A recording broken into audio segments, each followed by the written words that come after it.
Topic natin, 10 bawal gawin kapag kayo ay may regla o menses.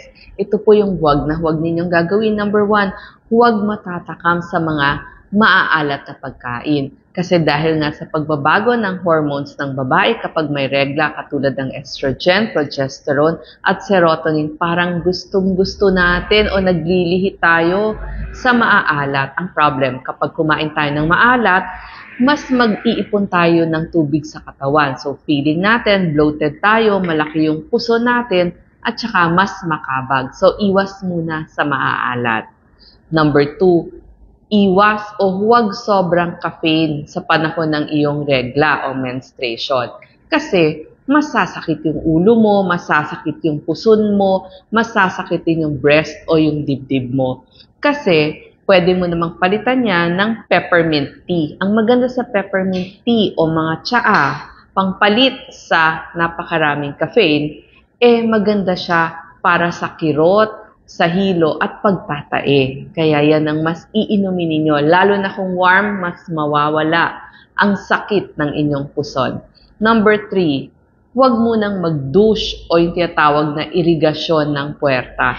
Kasi kapag nag-introduce ka ng tubig doon sa maselang bahagi, maaaring mag-introduce o kung makapasok din ang bacteria at pwedeng mag-cause ng infection kasi foreign body yon, water, baka mapatay niya yung mga good bacteria doon sa ating puwerta. Number 4, yung iba hindi nagpapalit ng kanilang napkin. So huwag na huwag po kayong hindi magpapalit ng inyong napkin sa maghapon kasi 4 to 6 hours lang pwede nang mag-ipon ng bacteria dun sa inyong napkin. At saka, magkakaroon na kayo ng infeksyon. Kapag gano'n, maaaring pumasok ang bacteria.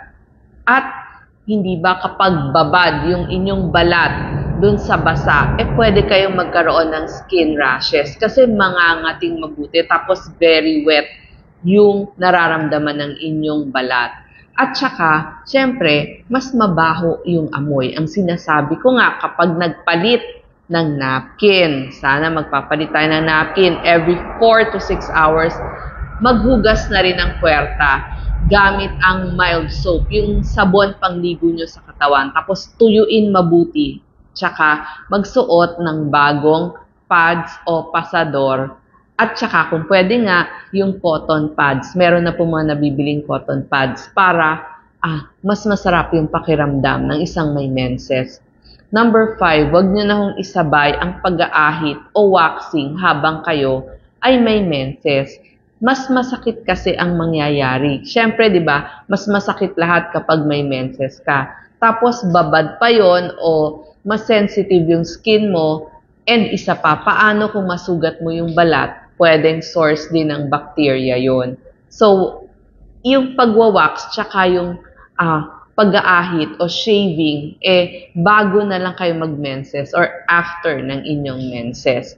Number 6, huwag pong makikipagtalik ng walang protection kasi syempre, aakyat ang infeksyon kapag hindi tayo protektado. Kasi yung iba mas tatalik kapag may menses para nga hindi mabuntis. So, gamit po ng protection.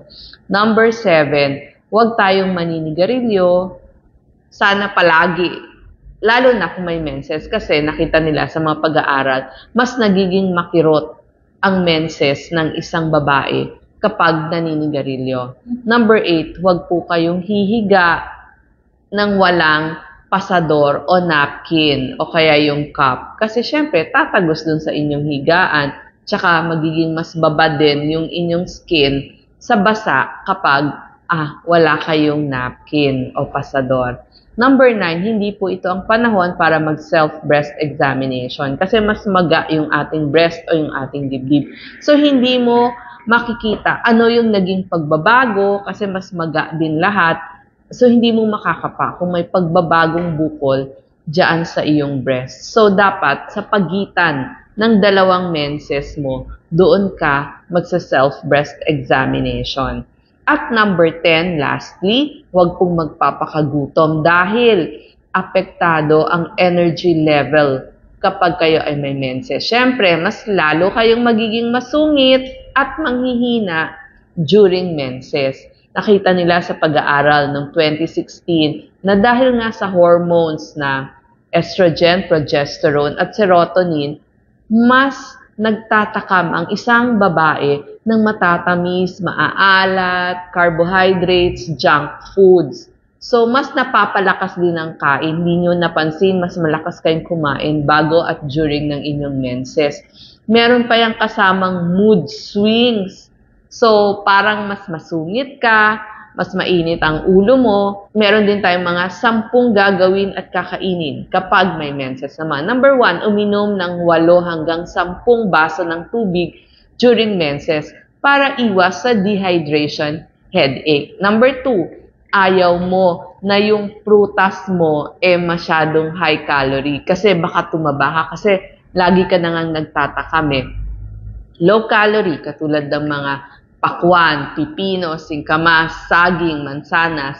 Pag napapanahon ng mansanas, pwede tayo mag-apples para hindi mag-increase ang ating weight. Number 3, dito magandang kumain ng berdeng dahon ng gulay kasi mayaman yun sa iron at magnesium. Kasi may mga babae napakalakas ng kanilang regla na pwedeng magdulot ng anemia. So, bababa yung kanilang CBC, yung red blood cell nila. So, ito yung pangpalit natin. Berdeng dahon ng gulay. Pwede po kayong uminom ng salabat kasi ang maganda sa salabat, anti-inflammatory to. So, yung mga namamaga, mababawasan yung inyong kirot, pati na ang inyong hilo. Number 5, mas kumain ng manok. Kasi ang manok, high protein na yan, may iron pa. Kasi nakita nila na sa pag-aaral na kapag mas kumain ka ng protein, mas hindi ka nagugutom sa maghapon. Siyempre, mas konti din yung makakain mo. Number 6, pwede kang mag-almusal ng itlog. Kasi high protein din ng itlog para hindi mag-increase ang inyong weight. Number 7, pwede ang isda. Kasi ang isda, mayaman sa omega 3 fatty acids para dun sa mood swings mo kasi yung iba mas nalulungkot during menses. Number 8, pwede din kumain ng nuts kasi high protein yon, meron pang omega 3 fatty acid, meron pang magnesium.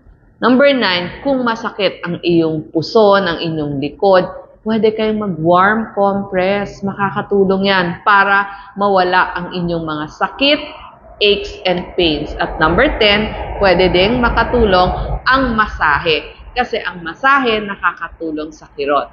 So sana pakinggan nyo ang mga pwede gawin kapag kayo at ang may menses at huwag na gagawin kapag kayo ay nagka-menses. Salamat po.